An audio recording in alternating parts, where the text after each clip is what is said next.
നമസ്കാരം. ജ്യോതിഷത്തിൽ ഏറെ സവിശേഷതകളുള്ള ഗ്രഹങ്ങളിലൊന്നാണ് ചന്ദ്രൻ. ഏറ്റവും വേഗത്തിൽ സഞ്ചരിക്കുന്ന ചന്ദ്രൻ ഓരോ രാശിയിൽ നിന്നും 2.5 ദിവസം കൊണ്ട് മറ്റ് രാശികളിലേക്ക് മാറും. ജൂൺ അവസാനത്തോടെ ചന്ദ്രൻ ചിങ്ങൻ രാശിയിൽ പ്രവേശിക്കും. ഇവിടെ നേരത്തെ തന്നെ ചൊവ്വ സ്ഥാനം പിടിച്ചിട്ടുണ്ട്. ചന്ദ്രൻ എത്തുന്നതോടെ ചിങ്ങൻ രാശിയിൽ ചൊവ്വ ചന്ദ്ര സംയോജനമുണ്ടാകും. ഒരേ രാശിയിൽ ഒന്നിലേറെ ഗ്രഹങ്ങൾ സംയോജിക്കുമ്പോഴാണ് രാജയോഗങ്ങൾ രൂപപ്പെടുന്നത്. ഇത്തരത്തിൽ ചിങ്ങൻ രാശിയിലെ ചൊവ്വ ചന്ദ്ര സംഗമം മഹാലക്ഷ്മി രാജയോഗത്തിന് കാരണമാകും. ജൂൺ 29 രാവിലെ 6:33 ചന്ദ്രൻ ചിങ്ങൻ രാശിയിൽ പ്രവേശിക്കുന്നത്. ജൂലൈ 1 വരെ ചിങ്ങൻ രാശിയിൽ ചന്ദ്രൻ തുടരും. ചന്ദ്രൻ്റെയും ചൊവ്വയുടെയും സംയോഗത്തിലൂടെ 54 മണിക്കൂറാണ് മഹാലക്ഷ്മി യോഗം നിലനിൽക്കുക.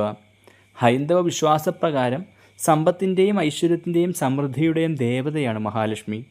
മഹാലക്ഷ്മി യോഗത്തിൻ്റെ ഫലമായി ചില രാശിയിൽ ജനിച്ച നക്ഷത്രക്കാർക്ക് വലിയ രീതിയിലുള്ള ഭാഗ്യമാണ് കൈവരാൻ പോകുന്നത്. സമ്പത്ത്, തൊഴിൽ എന്നിവയിൽ വലിയ രീതിയിലുള്ള നേട്ടങ്ങൾ വന്നെത്തും. മഹാലക്ഷ്മി രാജയോഗം ഏതൊക്കെ രാശിയിൽ ജനിച്ച നക്ഷത്രക്കാർക്കാണ് ഗുണമായി വന്നു ചേരുന്നത് എന്ന് നമുക്ക് വിശദമായി നോക്കാം. എല്ലാവരും നിങ്ങളുടെ പേരും നാളും ഒന്ന് കമൻറ്റിൽ രേഖപ്പെടുത്തുക. മഹാദേവനെ പ്രാർത്ഥിക്കുന്ന വേളയിൽ നിങ്ങളുടെ പേരും നാളും പറഞ്ഞ് നിങ്ങളെ ബാധിച്ചിരിക്കുന്ന ബുദ്ധിമുട്ടുകളും പ്രയാസങ്ങളും മാറാനായി ഞാനും പ്രാർത്ഥിക്കാം. മഹാദേവൻ്റെ അനുഗ്രഹത്താൽ ജീവിതത്തിൽ സർവ്വ ഐശ്വര്യങ്ങളും വന്നു ചേരും. ഈ ഒരു ഭാഗ്യം ലഭിക്കുന്ന ആദ്യത്തെ രാശി മിഥുനൻ രാശിയാണ്. മകയിരം, തിരുവാതിര, പുണർദം. ചിങ്ങൻ രാശിയിലെ ചൊവ്വാചന്ദ്ര സംഗമം വഴി രൂപപ്പെടുന്ന മഹാലക്ഷ്മി യോഗം മിഥുനൻ രാശിക്കാർക്ക് അനുകൂലകരമായിരിക്കും. ജോലിയിൽ സ്ഥാനക്കയറ്റം, ശമ്പള വർധനവ്, ആഗ്രഹിച്ച സ്ഥലത്തേക്ക് സ്ഥലം മാറ്റം എന്നിവ പ്രതീക്ഷിക്കാം. കരിയറിൽ വലിയ ഉയരങ്ങൾ നിങ്ങൾ കീഴടക്കും. ആത്മവിശ്വാസത്തോടെ ഏറ്റെടുക്കുന്ന ജോലികൾ വേഗത്തിൽ പൂർത്തിയാക്കാൻ സാധിക്കും. ഇത് നിങ്ങൾക്ക് സമൂഹത്തിൽ ആദരവും ബഹുമാനവും ലഭിക്കാൻ കാരണമാകും. എന്തുകൊണ്ടും ജീവിതം രക്ഷപ്പെടാൻ പോകുന്ന സമയം എന്ന് തന്നെ പറയാം. മാനസിക സമ്മർദ്ദം കുറയും. ബിസിനസ് രംഗത്ത് പ്രവർത്തിക്കുന്നവർക്ക് അപ്രതീക്ഷിത ലാഭമുണ്ടാകും. പ്രൊഫഷണൽ ജീവിതത്തിൽ പുരോഗതിയുടെ നാളുകളായിരിക്കും. കുടുംബത്തിലെ മുതിർന്ന അംഗങ്ങളുടെ ആരോഗ്യം മെച്ചപ്പെടും. കുടുംബാംഗങ്ങൾക്കൊപ്പവും പങ്കാളിക്കൊപ്പവും ദീർഘസമയം ചെലവഴിക്കാനും സന്തോഷമായൊരു കുടുംബജീവിതം നയിക്കാനും സാധിക്കും. അടുത്തത് തുലാം രാശിയാണ്. ചിത്തിര, ചോതി, വിശാഖം. ചിങ്ങൻ രാശിയിലെ ചൊവ്വാചന്ദ്ര സംഗമം വഴി രൂപപ്പെടുന്ന മഹാലക്ഷ്മി യോഗം തുലാം രാശിക്കാർക്ക് ഗുണകരമാണ്.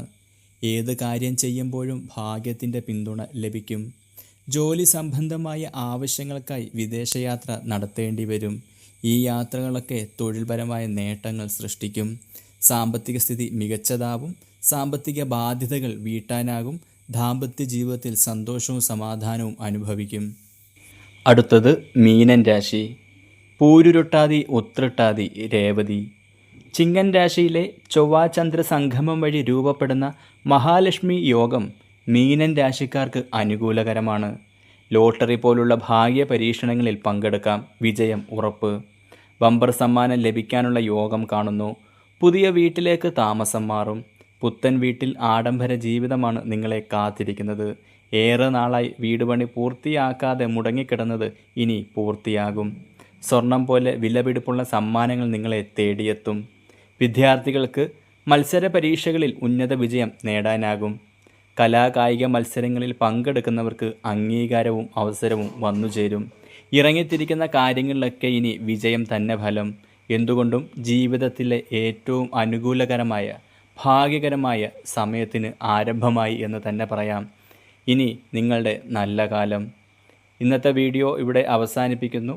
അടുത്ത ഒരു രാശിഫലവുമായി കാണും വരെ എല്ലാവർക്കും നന്ദി, നമസ്കാരം, ശിവോഹം.